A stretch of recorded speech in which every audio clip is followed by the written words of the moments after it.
Hello வணக்கம், இது உங்கள் சிவி ஜோன். ஸோ இப்போ பார்த்தீங்கன்னா ஒரு சம்பவம் நடக்குது. அதாவது நம்ம பிரஜனை வந்து திடீர்னு வந்து பிக் பாஸ் வந்து கன்ஃபர்ஷன் ரூமுக்கு வர சொல்கிறாரு. வர வச்சு சாரி பிரஜன், நீங்கள் வந்து வந்தப்போ டாஸ்க் அதுன்னு போனதுனால கூப்பிட முடியல, எப்படி போயிட்டுருக்கு அப்படின்போது அவர் வந்து ஒரு சில விஷயங்கள்லாம் நம்மளுக்கு அதிர்ச்சிகரமாக சொல்கிறார். என்ன சொல்கிறாருன்னா, சார் உள்ளே நான் வந்துட்டு ஒரு சில பேரை எப்படி இருப்பாங்க அப்படின்னு தெரியாமல் வெளியில் வந்து நான் அவங்கள வந்து வில்லன் மாதிரி நினச்சிட்டு இருந்தேன். ஆனால் உள்ளே ஹீரோ மாதிரி இருக்காங்க. வெளியில் ஒரு சில பேரை வந்துட்டு ஹீரோ மாதிரி நினச்சேன், ஆனால் உள்ள வில்லன் மாதிரி இருக்காங்க. அது ரொம்ப ஒரு மாதிரி இருக்குது.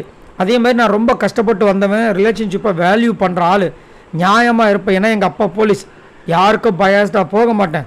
இங்கே நிறைய பேரோட முகத்திரையை கிழிக்க வேண்டியது இருக்குது. ஏன்னா நான் வெளியேருந்து பார்க்கும்போது திவாகர் ரொம்ப நிறைய விஷயங்களை பண்ணியிருக்காரு. அங்கே விஷயத்தை இங்கே காமிக்க மாட்டாரு. அவருடைய ஃபேஸ் மாஸ்க்கை நான் கிழிக்கணும். அதே மாதிரி விஜய் பார்வதியோட முகத்திரையை நான் கிழிக்கணும்னு ஆசைப்பட்றேன். அதே மாதிரி இன்னும் 2 பேர் இந்த பிக் பாஸ் வீட்டுக்குள்ளே இருக்காங்க, அவங்களுடைய முகத்திரையை நான் கிழிக்கணும்னு நினைக்கிறேன். அதேமாதிரி அவங்களாலையும் ரொம்ப நாள் இந்த வீட்டில் நடிக்க முடியாது அப்படின்றாரு.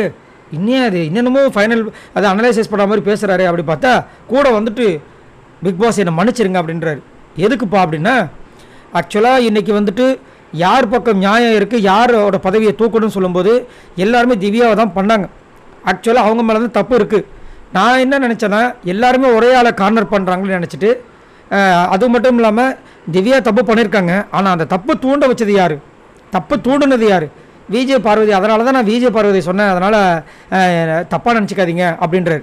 ஸோ இவரோட மைண்டுக்குள்ளே இருந்திருக்கு விஜய் பார்வதி நம்ம சொல்கிறது தப்பு அப்படின்னு. அதை மீறியும் சொல்லியிருக்காரு. இவ்வளோ கொடுமை இல்லை.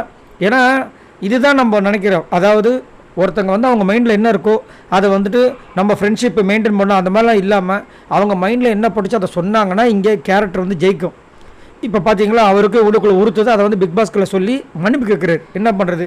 அதுக்கப்புறம் நீங்கள் எனக்கு ஏதாவது அட்வைஸ் கொடுக்குறீங்கன்னு சொல்லும்போது ஒரு வார்த்தை சொன்னார். கொஞ்ச நாளில் இந்த வீடு உங்களை ஆட்கொள்ளும். நீங்கள் அப்படியே மழுங்கி போகிற மாதிரி போவீங்க. நீங்களும் ஒரு நாள் இப்போ வந்து சுறுசுறுப்பாக இருக்கீங்களா, அது ஒரு நாள் மழுங்கி போகும்.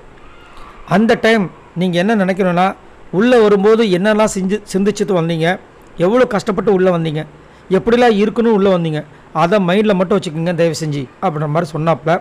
அதேமாரி முடிஞ்ச வரைக்கும் நேர்மையாக இருங்க, பயஸாக இருக்காதீங்க அப்படின்ற மாதிரி சொன்னார். கண்டிப்பாக பாஸ் அப்படின்னாரு.